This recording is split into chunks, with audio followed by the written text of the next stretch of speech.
Some betrayals are whispers in the dark.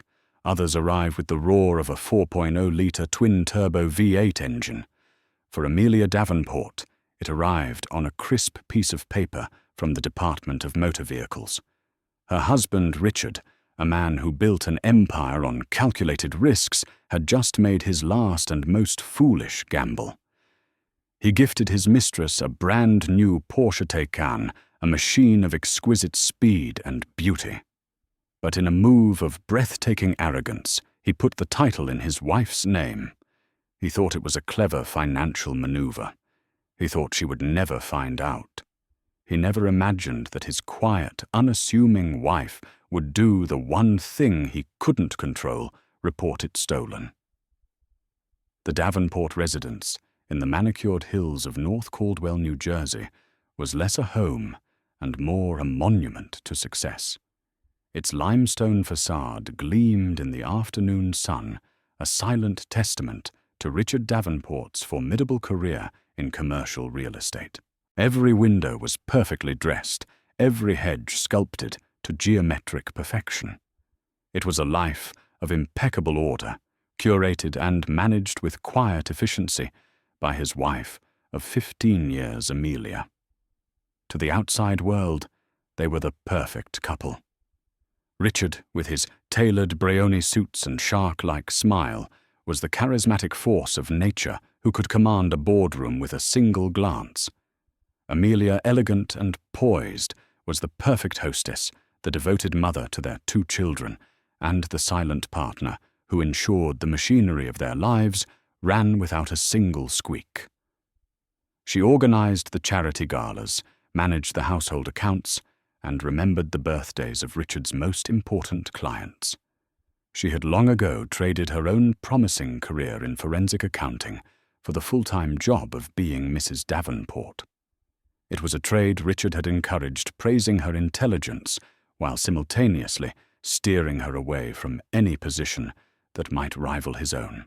The first tremor in this carefully constructed world arrived on a Tuesday, tucked between a Sotheby's auction catalogue and a handwritten invitation to the mayor's fundraiser.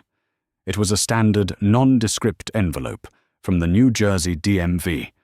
Amelia, sorting the mail at the polished mahogany desk in their sunroom, slit it open without a thought.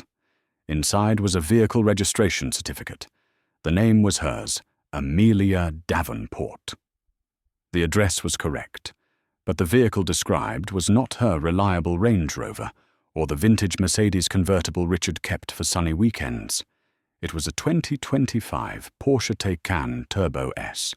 The color was listed as Mamba Green Metallic. A faint metallic taste filled her mouth. Mamba Green. It sounded like something a 20-something pop star would drive, not a 42-year-old mother of 2. She had never seen this car. She had certainly never purchased it.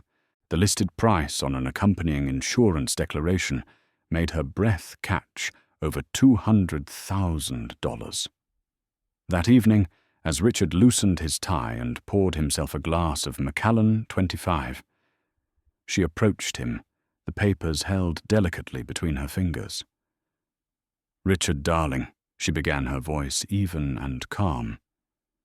"I received something strange in the mail today." He glanced up from his amber liquid, a flicker of something unreadable in his eyes, before it was replaced by his usual affable mask. "What's that, honey?" She handed him the papers.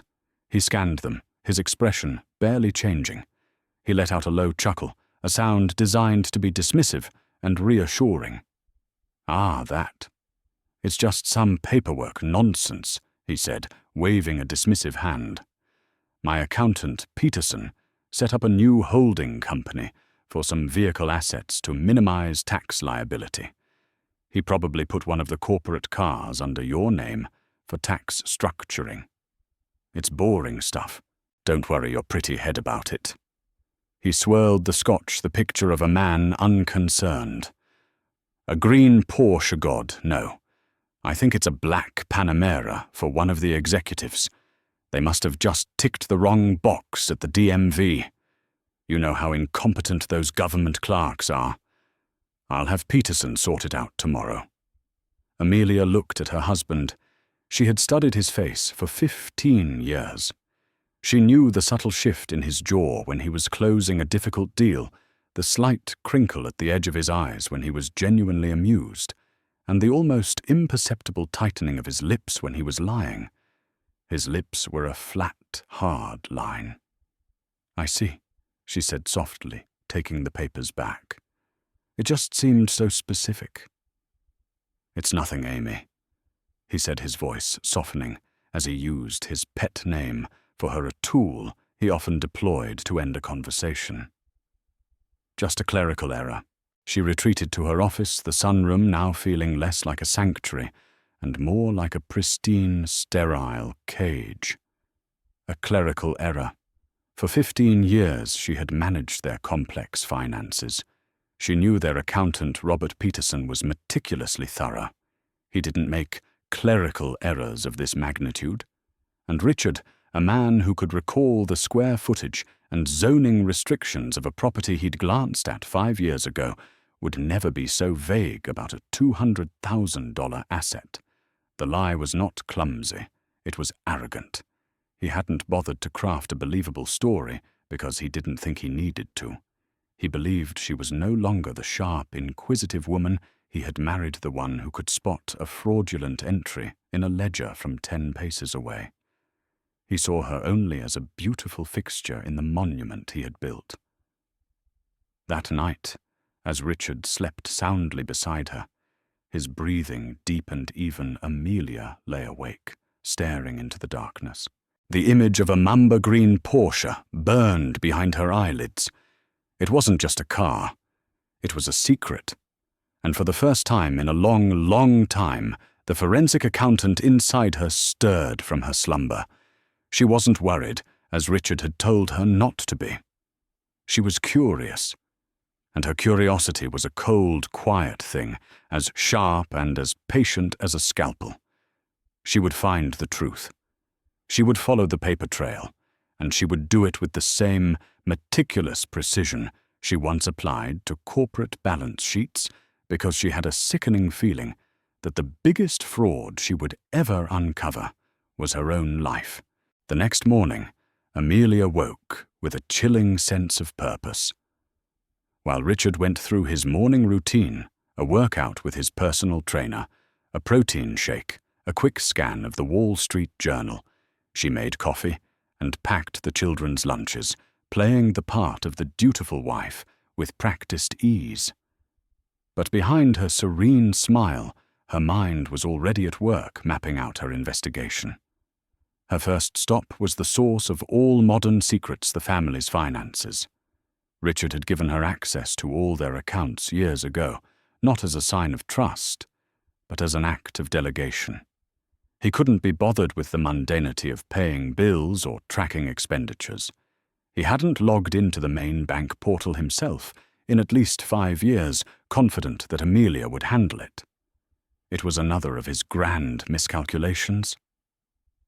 Seated at her mahogany desk, the sunroom now her war room, she bypassed their joint checking and savings accounts.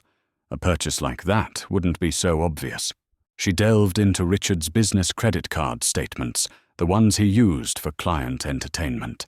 Her eyes, trained to find anomalies, scanned months of entries.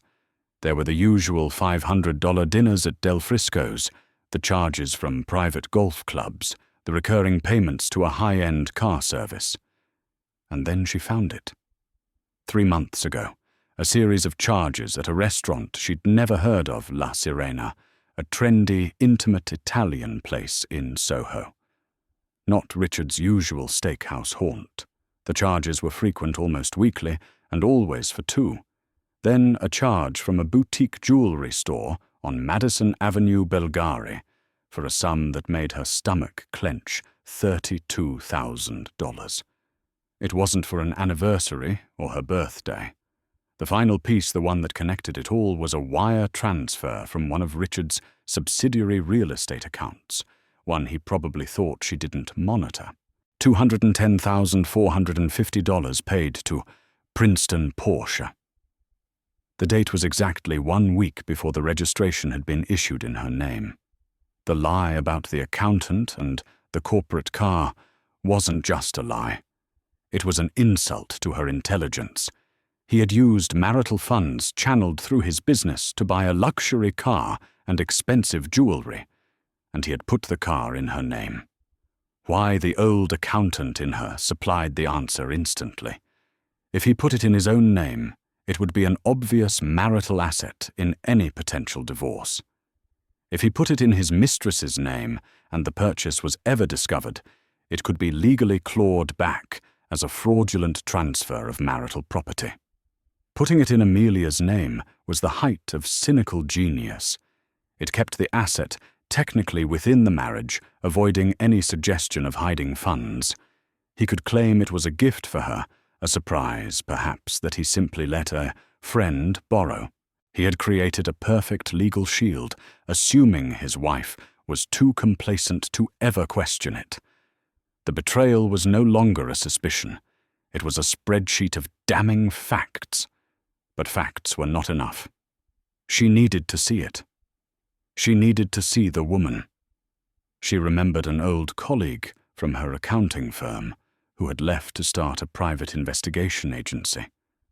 A quick, discreet phone call and a substantial transfer from a personal account she'd maintained since before her marriage set the wheels in motion. She gave the PI, a gruff but efficient man named Dawson. The only leads she had the name of the restaurant, La Sirena, and the description of the car. It took Dawson less than 48 hours. The email arrived late on Thursday night. The subject line was simply, "Subject confirmation." Inside was a folder of high-resolution photographs. The first few showed the mamba green Porsche Taycan. It was parked brazenly in the private garage of a new, impossibly chic condominium building in Chelsea. It was as loud and ostentatious as she had imagined. Then came the photos of the driver, a young woman perhaps in her late 20s, with long dark hair, and the kind of effortless style that costs a fortune to maintain. She was laughing, climbing out of the driver's seat, a Bulgari Serpenti bracelet, $32,000 worth, coiled around her wrist. In several shots, Richard was with her. He was holding her hand. His head tilted towards her as she spoke, a genuine, unguarded smile on his face. A smile Amelia hadn't seen directed at her in years. Dawson had even gotten a name from the condo's directory, Isabella Rossi, an aspiring interior designer. Amelia stared at the screen, her heart a cold, heavy stone in her chest. She clicked through the images, each one a fresh stab. There was Richard, her husband, living a completely different life, a vibrant, passionate life financed by their shared fortune. He had not only given this woman his time and affection, he had given her a piece of Amelia's own identity, stamping her name on the title of their secret. She felt a wave of nausea, followed by a surge of pure, unadulterated rage. But it wasn't a hot, screaming rage. It was arctic. It was the calm, methodical fury of a woman who had been underestimated, disrespected, and discarded. He thought she was just a pretty head. He thought she was a decorative object in his perfect house. He had no idea who he was dealing with. She closed the laptop. She walked over to the window and looked out at the perfectly manicured lawn, the symbol of her gilded cage. For years she had played by the rules. She had been the perfect wife, the perfect mother, the perfect partner. And this was her reward. She took a deep, steadying breath. Tears were a luxury she couldn't afford.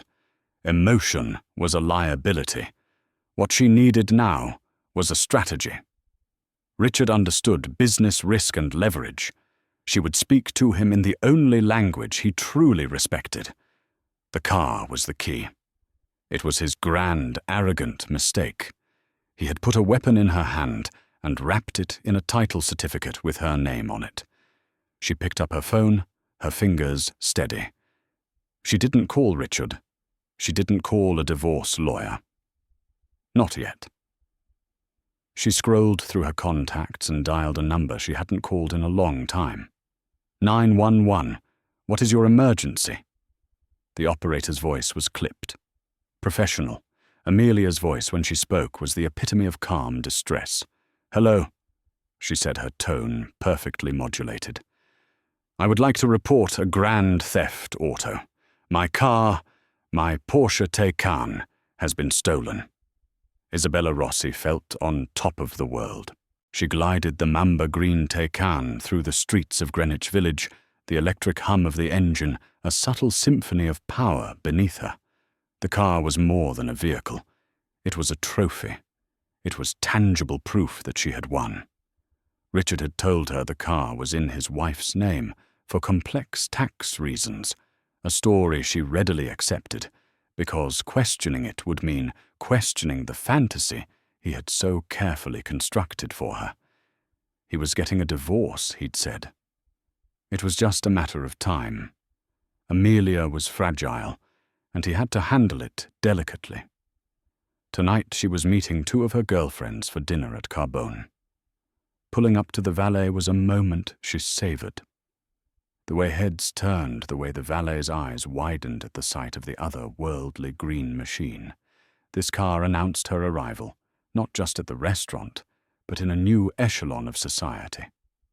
An hour later, full of expensive wine and truffle pasta, they emerged laughing onto the sidewalk.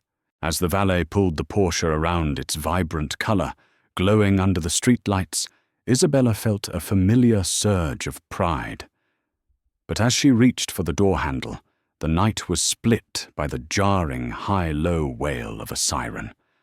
A NYPD cruiser slid to a stop directly behind the Taycan, its red and blue lights painting the street in frantic, strobing colours. Two officers emerged, their expressions grim. One, a tall, stern-looking sergeant, approached the valet, while the other walked toward her. "Ma'am, is this your vehicle?" the officer asked, his hand resting near his sidearm. Isabella's smile faltered. "Yes, it is." "Is there a problem, officer?" Her friends stood back, their amusement turning to concern. "We received a report that this vehicle has been stolen," the officer said flatly. "License plate matches the bolo. Can I see your license and registration?" Isabella's blood ran cold. "Stolen, that's impossible. It's a misunderstanding. This is my car. It was a gift. I just need to see the paperwork, ma'am." Her hands trembled as she retrieved the registration and her driver's license from the glove compartment. The officer took them his flashlight beam, scanning the documents. "The registration is for an Amelia Davenport of North Caldwell, New Jersey," he said, his voice devoid of emotion. "Are you Amelia Davenport?" "No, but she's my friend's wife." Isabella stammered the words, tasting like ash. The lie was flimsy and ridiculous even to her own ears. "He's buying it for me." "It's complicated." "It's not complicated for me, ma'am," the sergeant cut in, having joined them. "The registered owner, Ms. Amelia Davenport, reported the vehicle stolen from her residence in New Jersey 2 hours ago. As far as we're concerned, this is a stolen vehicle. We need you to step away from the car." Humiliation washed over Isabella in a hot, sickening wave. People on the street were stopping to watch. Her friends were staring their faces, a mixture of shock and pity. This was supposed to be her moment of triumph, and it was curdling into a public spectacle of shame. "You can't do this," she cried, her voice rising with panic. "Call Richard Davenport. He'll clear this all up. This is his car, ma'am. Right now, this is Ms. Amelia Davenport's car." The sergeant repeated his patience, wearing thin. "And it's being impounded as evidence. You can call Mr. Davenport from the precinct. We have a few questions for you." Meanwhile, in North Caldwell, Detective Miller of the local police department sat in his office, the phone pressed to his ear. On the line was Amelia Davenport. He had handled dozens of stolen car reports in his career, and they usually involved hysterical or furious owners. Mrs. Davenport was different. She was preternaturally calm. She had the VIN, the license plate number, the date of purchase, and a digital copy of the title, which she had already emailed to him. "And you're certain you didn't lend the car to anyone, Mrs. Davenport?" he asked, a standard procedural question. There was a slight pause. "No," Detective Amelia replied, her voice firm. "I have never even seen the car. I believe it was taken from the dealership or a storage facility before I could even take possession. I would never authorize anyone to drive it." It was a masterful statement, technically true and legally airtight. She hadn't authorized it. An hour later, the call came in from NYPD's 6th Precinct. They had the vehicle. And they had a very distraught, very uncooperative woman named Isabella Rossi in custody for questioning. Richard Davenport was in a board meeting finalizing a billion-dollar deal for a new commercial development in Jersey City when his phone began to vibrate incessantly. He ignored it, silencing it with an irritated flick of his thumb. But it buzzed again and again. Finally, he saw the text message all in caps from a number he knew belonged to Isabella. "Call me. Police have the car. I'm at the station." His blood turned to ice. He excused himself abruptly from the meeting, his mind racing. It had to be a mistake. A parking ticket, a minor fender bender. But as he called her number, a male voice answered. It was a detective from the 6th Precinct in New York. The conversation was short, brutal, and stripped him of all his power. His mistress was being questioned in connection with a stolen vehicle. The vehicle registered to his wife. A vehicle reported stolen by his wife. The intricate, arrogant web he had woven had just been set ablaze. He drove to the city in a state of controlled panic, his mind struggling to grasp the enormity of Amelia's move. He had grossly, catastrophically underestimated her. This wasn't an emotional outburst. This was a strategic, calculated strike aimed directly at his weak point. When he arrived at the precinct, the scene was even worse than he'd imagined. Isabella was sitting on a hard plastic chair, her face streaked with mascara, her designer dress looking tragically out of place. She flew at him the moment she saw him. "Richard. Tell them you gave me the car," she hissed, her voice a mixture of fear and fury. Richard tried to deploy his signature charm on the detective. "Officer, there's been a terrible misunderstanding," he began, his voice smooth as silk. "This is my associate, Ms. Rossi. The car belongs to my wife, but I allowed Ms. Rossi to use it." My wife must have been confused. The detective just looked at him, unimpressed. "Your wife didn't seem confused, Mr. Davenport. She was very clear. She is the owner, and she did not give anyone permission to have her car. As of now, the Taycan is in an impound lot, pending investigation. And unless your wife comes down here and retracts her statement, Rossi is in a great deal of trouble for possession of stolen property." Richard stared at the detective, the color draining from his face. "Retract her statement, Amelia?" He knew with a certainty that chilled him to the bone that she would do no such thing. He finally managed to get Isabella released, pending further investigation, after a tense conversation with his high-priced lawyer over the phone. He walked her out onto the street, the flashing lights of the city a blur. "You have to fix this," rich Isabella sobbed, grabbing his arm. "My reputation. That car. You promised me." But Richard was barely listening. His mind was on the drive home, on the silent limestone monument of a house waiting for him. The war had begun, and he had just realized he was no longer the commander. He walked through the front door close to midnight. The house was quiet and dark, save for a single light in the sunroom.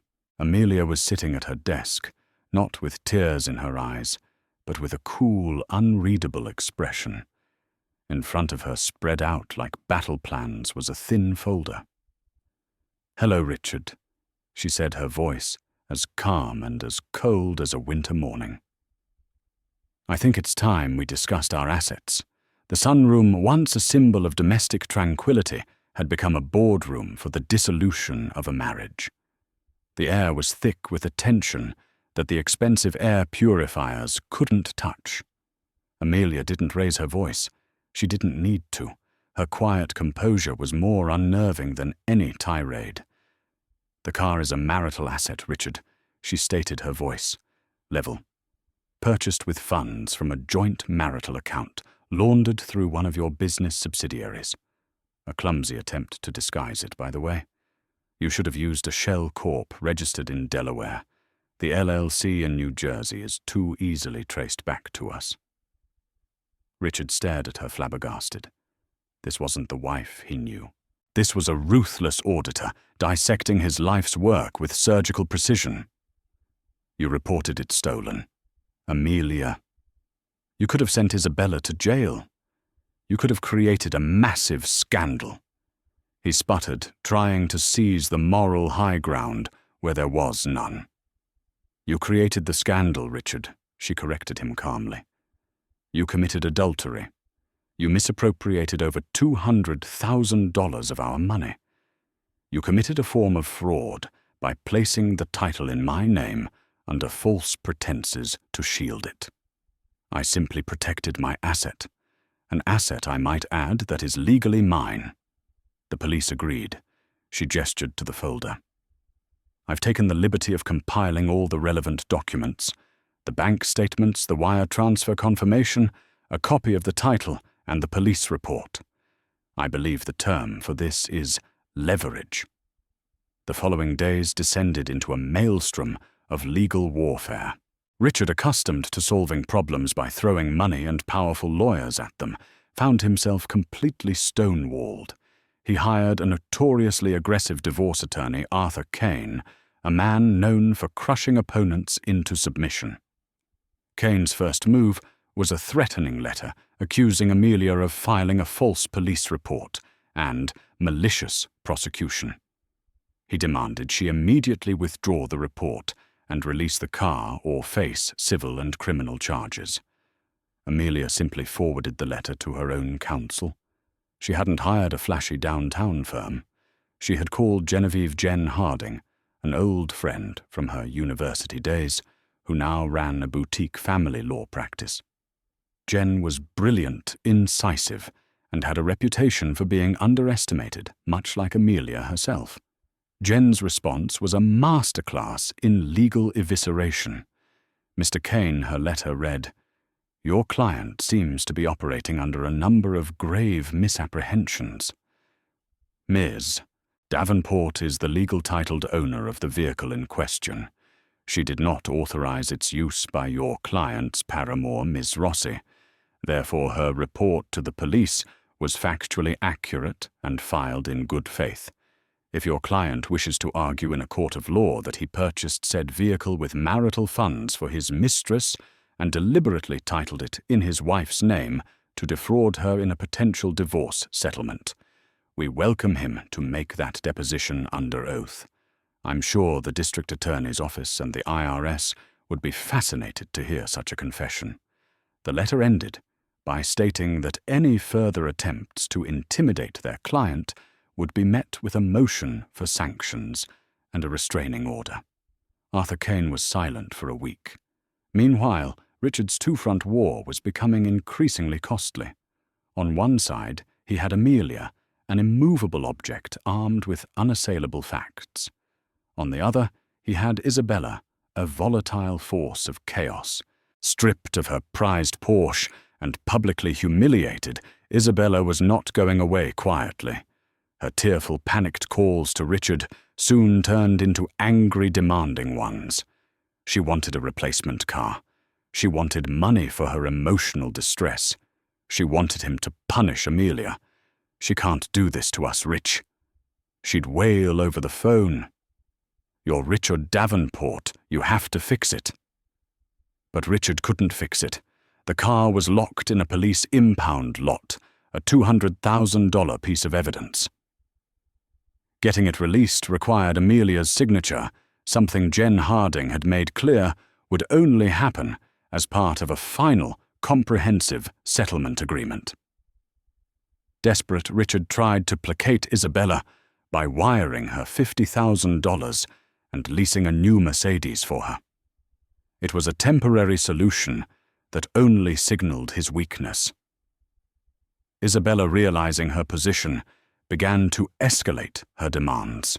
She hinted that a certain high-profile gossip columnist might be very interested in the story of the real estate tycoon, his quiet wife, and the stolen Porsche. The pressure began to affect Richard's professional life. The story, while not yet public, was seeping into the closed circles of New Jersey's elite. Whispers followed him at the country club. His business partner, Marcus Thorne, a pragmatic and cautious man, confronted him in his office. "Rich, I'm hearing things," Marcus said, closing the door. "Ugly things. About a car, the police. Isabella. Is this going to be a problem?" "It's a domestic issue, Marcus. I'm handling it," Richard said, his voice tight. "Domestic issues have a way of becoming business problems," Marcus countered. "We have investors on the Jersey City project who value stability. They value reputation. A messy public divorce involving fraud allegations and a stolen supercar is not the kind of press we need. Settle it, and settle it quietly."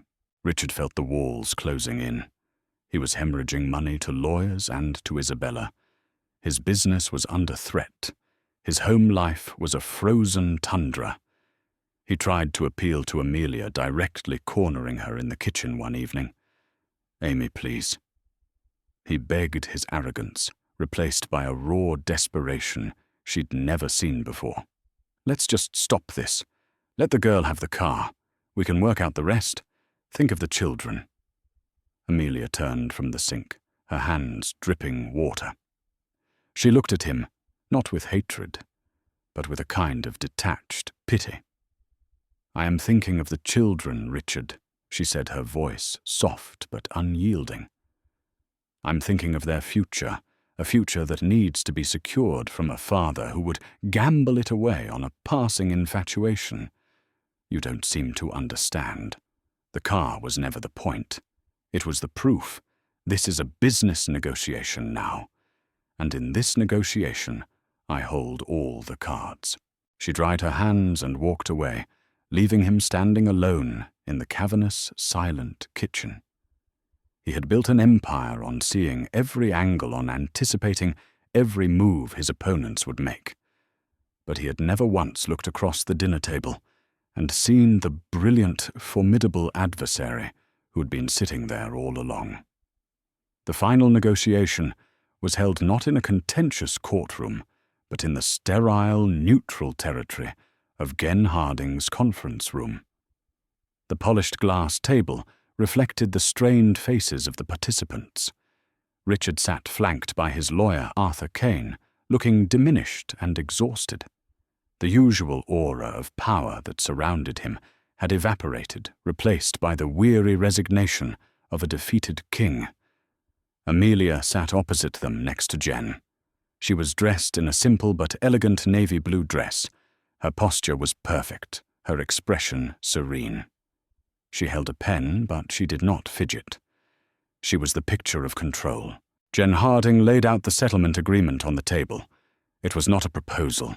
It was a list of terms. They were brutal, comprehensive, and utterly non-negotiable. "Let's review the primary points," Jen began, her voice crisp.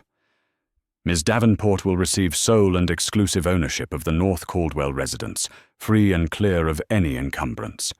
She will receive 60% of all liquid assets, including brokerage accounts, savings, and retirement funds." This percentage is reflective of Mr. Davenport's fraudulent conveyance of marital funds during the marriage. Arthur Kane started to protest, but Jen held up a hand. "Furthermore, Ms. Davenport will be awarded a 40% stake in Davenport Commercial Properties, LLC. This will be a non-voting stake, ensuring Mr. Davenport retains operational control, but it guarantees Ms. Davenport a significant share of all future profits and a seat on the advisory board. Richard's head snapped up. 40%. That's my business. I built it from nothing. You built it with the support of a 15-year marriage that you violated, Jen countered coolly. My client gave up her own career to facilitate your success. This is her deferred compensation. Take the deal or we litigate. And when we litigate, we will be subpoenaing Ms. Isabella Rossi the full details of your affair and the fraudulent purchase of the vehicle. We will ask the court for 70%, and we will likely get it along with a referral to the IRS for a tax audit. Your partner, Mr. Thorne, has already been contacted for a preliminary deposition. I believe he is quite motivated to see this matter resolved swiftly and silently.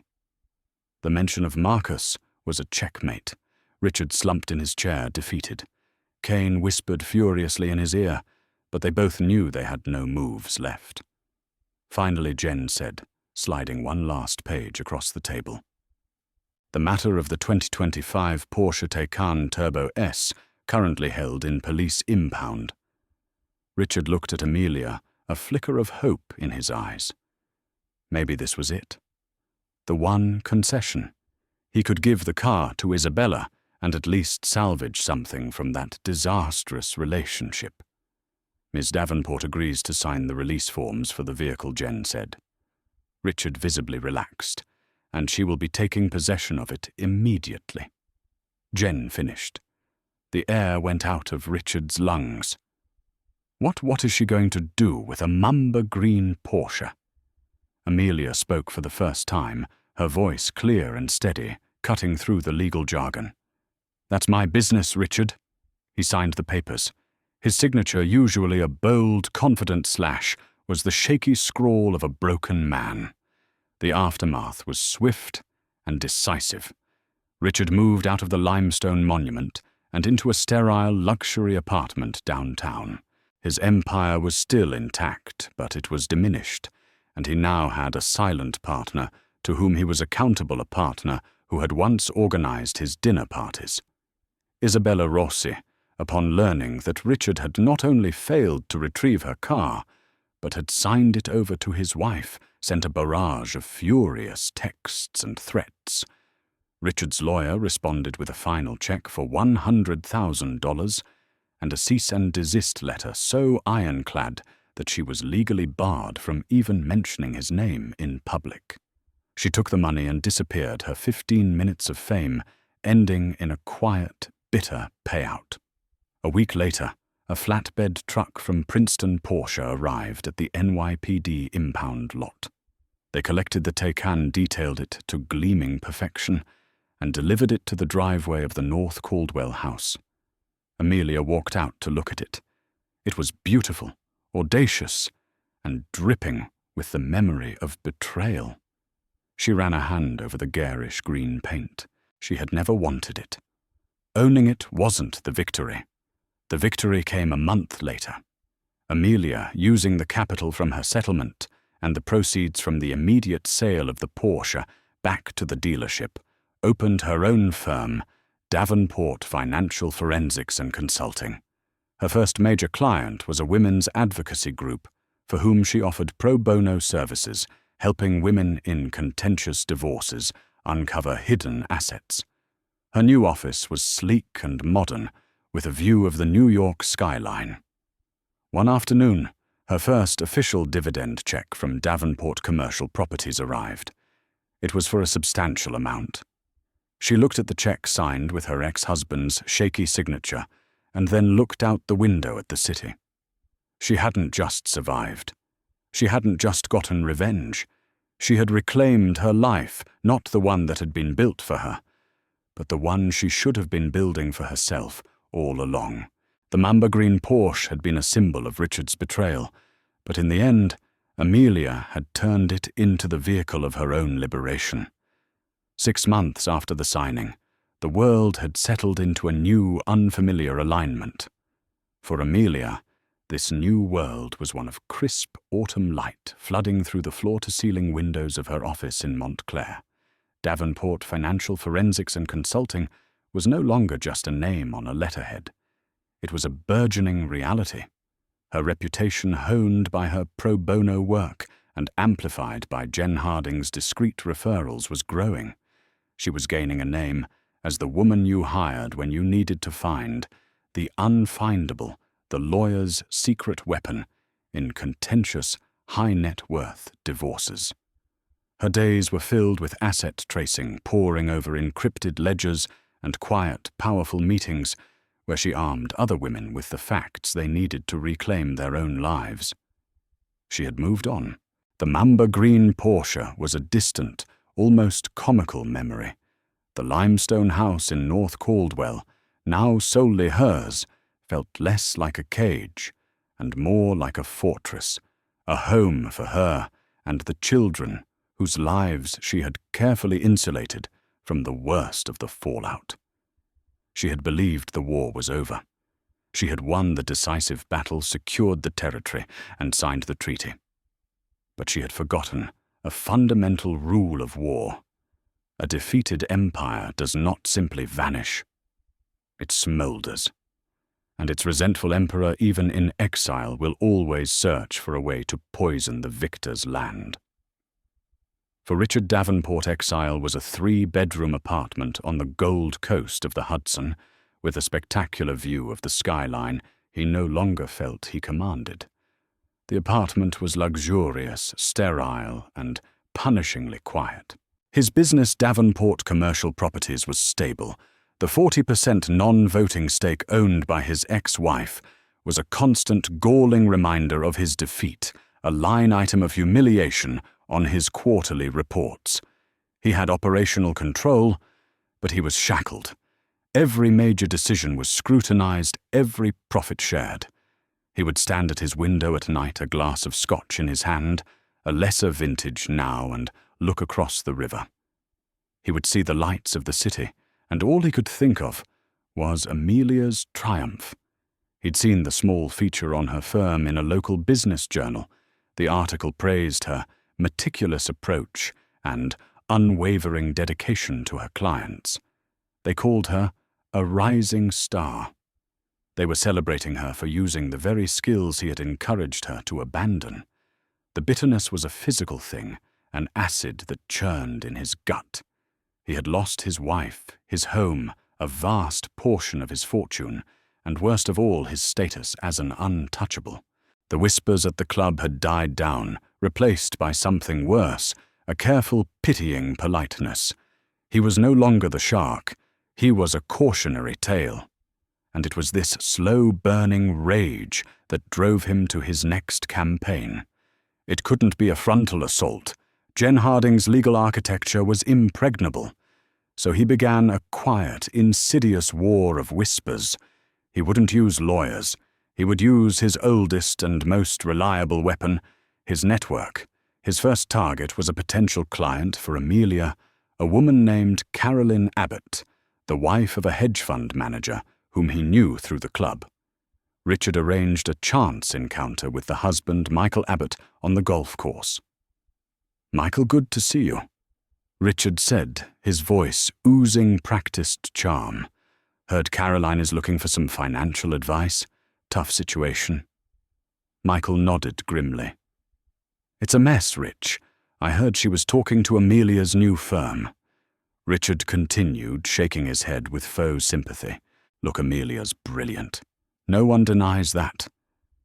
But she's going through a lot. Very emotional. The divorce, it left her quite vindictive. I just hate to see you guys get caught in the crossfire of her working out her own issues. Her approach can be scorched earth. It can make a difficult situation 10 times uglier and a lot more expensive." He let the poison hang in the air, then clapped Michael on the shoulder. "Just some friendly advice. You want someone with a cooler head, less personal baggage." 2 days later, Caroline Abbott's lawyer called Amelia's office and cancelled their scheduled consultation offering a vague, apologetic excuse. Amelia felt the sting of disappointment, but thought little of it. Clients got cold feet. But then it happened again. A referral from a major accounting firm in the city, a case that seemed like a sure thing, suddenly went silent. The partner who had referred her, a man she knew slightly, was suddenly cool and distant on the phone. The third time was the most direct. She was in the final stages of a contract with a woman whose husband, a prominent surgeon, was hiding assets in offshore accounts. Amelia had already found the accounts. It was a slam dunk. Then the client called her, her voice trembling with anxiety. "Amelia, I don't think I can proceed," the woman said. "My husband's lawyer, he told my lawyer that you're known for being reckless, that you have a reputation for making things personal, and that you're under investigation for filing a false police report in your own divorce." The lie was so audacious, so patently false, that Amelia felt a jolt of ice water in her veins. The police report had been validated. There was no investigation. This wasn't a coincidence. It was a coordinated attack. There was only one person with the motive and the means to orchestrate such a campaign: Richard. He couldn't attack her on the facts, so he was attacking her reputation. He was trying to dismantle her new life, brick by brick, with lies and innuendo. The old Amelia might have despaired. The new Amelia got to work. She was a forensic accountant. Her entire profession was about following the faintest trails through layers of obfuscation to find the source. She would apply that same methodology to this. She started with the surgeon's husband. Who was his lawyer? A quick search revealed he was represented by a firm Richard had used for zoning appeals for years. She made a call to a friend who worked in legal recruiting. "What's the word on the street about my firm?" she asked casually. The friend hesitated. "Well, you're getting great results, Amelia. But some of the old guard, the boys' club? They're saying you're a loose cannon, a scorned woman with an axe to grind." The language was Richard's. The scorned woman. Narrative was his masterpiece of misogynistic spin. The final piece of confirmation came from a source she hadn't expected. Marcus Thorne, Richard's business partner, called her. "Amelia," he said, his voice strained. "We need to talk. It's about Richard. He met her for coffee in a discreet cafe, far from their usual orbits. He's becoming a liability, Marcus confessed. He's bad-mouthing you all over town. It's not just unprofessional. It's obsessive. He's spending more time trying to undermine your business than he is focusing on ours. He tried to pressure me into pulling our corporate accounts from a bank because one of its board members hired you for his daughter's divorce. He's out of control and it's making us all look bad." That was all she needed. She now had the motive, the method, and the corroboration. It was time for the final reckoning. Not with lawyers, not with documents, face to face. She found out from a contact that Richard was hosting a small exclusive dinner for potential investors at the private Founders Room at the Hamilton Club, his old bastion of power. She wasn't a member, but the club manager, a man for whom she had arranged a dozen perfect charity functions, owed her a favor. She called him. She arrived as they were finishing dessert. She walked past the host and entered the private room without knocking. The 5 men at the table titans of New Jersey real estate and finance fell silent. Richard was mid-anecdote, a glass of wine in his hand. The color drained from his face when he saw her. He looked like he'd seen a ghost. "Amelia," he stammered. "This is a private dinner." "I know," she said, her voice calm and low, yet it carried across the room. "Gentlemen, please forgive the intrusion. I have a brief piece of business to discuss with my former partner."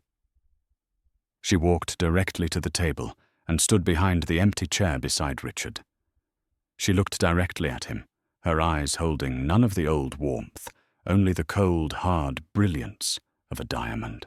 "You've been busy, Richard," she said, her voice barely above a whisper, for his ears only. spreading rumors, poisoning wells, trying to undo the one thing I've built for myself. It's pathetic. And it's over.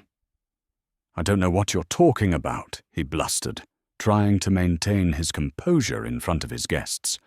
Oh, I think you do, she said. She leaned down slightly, her voice a blade of ice.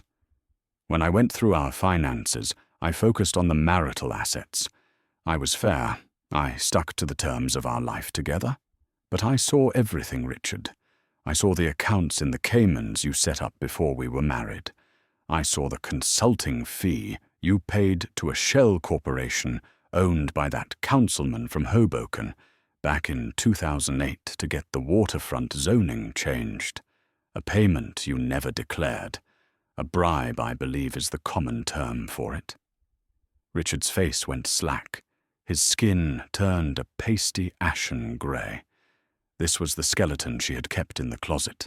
The one piece of leverage she had held in reserve, a nuclear option she had prayed she would never have to use. That file, she continued, her voice still a whisper, sits in a secure vault. It contains bank records, shell company charters, and a timeline that aligns perfectly with the zoning vote.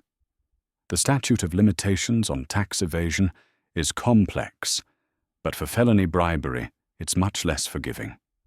If I ever hear so much as a whisper about my firm, my character, or my clients, again, if a single contract mysteriously vanishes, that entire file goes to the U.S. Attorney's Office. I won't even have to send it myself. Marcus is very concerned about the company's reputation. I'm sure he would feel compelled to do his duty as a responsible officer of the court. She straightened up, her poise absolute. She gave a polite, tight-lipped smile to the stunned men at the table. "Gentlemen," she said, her voice returning to a normal, pleasant volume. "My apologies again for the interruption. Richard will be expecting the quarterly dividend report on Friday. Please be punctual." She turned and walked out of the room, her heels clicking softly on the polished floor. She didn't look back. She didn't need to. She could feel the weight of his utter and complete defeat behind her. She had not just won the war. She had salted the earth of his battlefield, ensuring he could never raise an army against her again. He was no longer a ghost haunting her new life. He was just an echo in a room she had already left, a man trapped forever in the ashes of the empire he himself had burned to the ground. In the end, this wasn't just a story about a stolen car. It was about the theft of trust, respect, and 15 years of a woman's life. Richard Davenport believed the rules of the world didn't apply to him, and that the woman by his side was merely a passive observer in his grand life. He learned the hard way that a quiet presence can hide a brilliant mind, and that when you push someone who has nothing left to lose, you create an opponent you can never defeat. Amelia didn't just take back her name from the title of a car. She took back her power, her career, and her future. "What did you think of Amelia's incredible strategy?" was her response justified? Let us know your thoughts in the comments below. If you enjoy stories about when crossing the line has catastrophic consequences, make sure to hit that like button, share this video with your friends, and subscribe for more true life dramas.